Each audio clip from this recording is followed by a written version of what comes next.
આજે મેં ફક્ત 2 જ મિનિટમાં બેટર બનાવીને આપણા બધાના ફેવરિટ ખાટા ઢોકળા બનાવ્યા હતા અને સાથે ખાવાની મજા આવી જાય ને ઢોકળા તેવી ચટણી બનાવી હતી.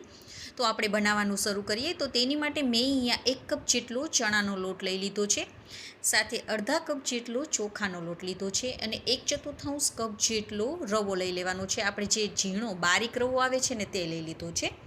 સાથે જરૂર મુજબ મીઠું, થોડું હળદર નાખી અને બધાને આપણે મિક્સ કરી લઈશું. હવે મેં અહીંયા 1.5 કપ જેટલી ખાટી છાશ લઈ લીધી છે. તો આપણે થોડું થોડું નાખતા જઈશું અને તેનું આપણે બેટર બનાવી લઈશું.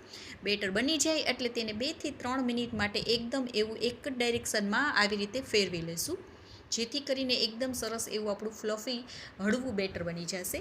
હવે તેને આપણે 10 થી 15 મિનિટ માટે ઢાંકીને રાખી દેવાનું છે, જેથી કરીને આપણે જે રવો નાખ્યો છે ને તે એકદમ સરસ એવો ફૂલી જશે. ત્યાં સુધીમાં આપણે તેની સાથે ખાવા માટેની ચટણી બનાવી લઈએ. તો 4 થી 5 મોટી કળી જેટલી લસણની કળી લઈ લીધી છે, સાથે 2 થી 3 જેટલા મોરા મરચાં લીધા છે. તમે આની જગ્યાએ તીખા પણ લઈ શકો. એક નાનો આદુનો કટકો લેવાનો છે અને થોડી કોથમીરને દાંડલા સહિત જ લઈ લેવાની છે. તો તેને આપણે થોડી ઝીણી સમારી લઈશું, જેથી કરીને આપણે ખાંડીએ ને ત્યારે ફટાફટ આપણું ખંડાઈ જાય. થોડું એવું મીઠું નાખી દઈશું, સાથે અડધી ચમચી જેટલું આખું જીરું નાખવાનું છે. સાથે મેં અહીંયા 2 થી 3 ચમચી જેટલું લાલ મરચું નાખેલું છે. તમને જેવી તીખી ભાવતી હોય તે પ્રમાણે તમારે લાલ મરચું નાખવાનું. હવે તેને આપણે ખાંડી લઈશું.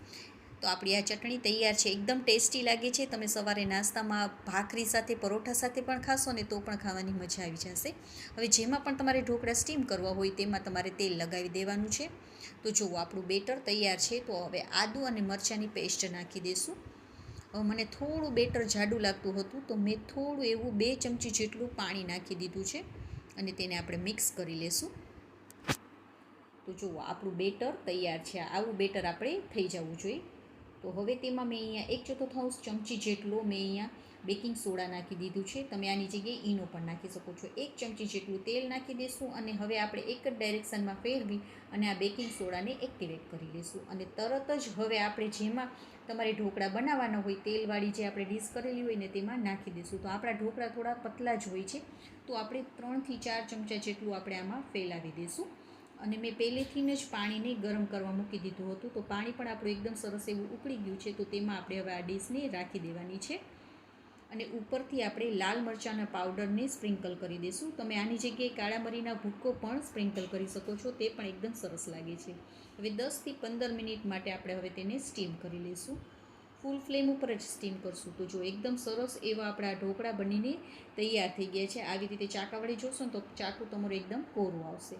તો હવે તેને નીચે ઉતારી લઈશું અને આપણે ઉપરથી આપણે જે મગફળીનું તેલ તમે નાખશો ને તો વધારે સરસ લાગશે. તેલ લગાવી દેવાનું. ઢોકળાને થોડા ઠંડા કરી લઈશું, પછી ડીશમાંથી પછી કાઢશું. કારણ કે જો તમે ગરમ ગરમ ઢોકળાને કાઢશો ને તો તમારા ઢોકળા એકદમ સરસ એવા નીચેથી નીકળશે નહીં. થોડા ઠંડા થઈ જાય પછી કાઢશો ને તો એકદમ સરસ એવા ડીશમાંથી નીકળી જશે.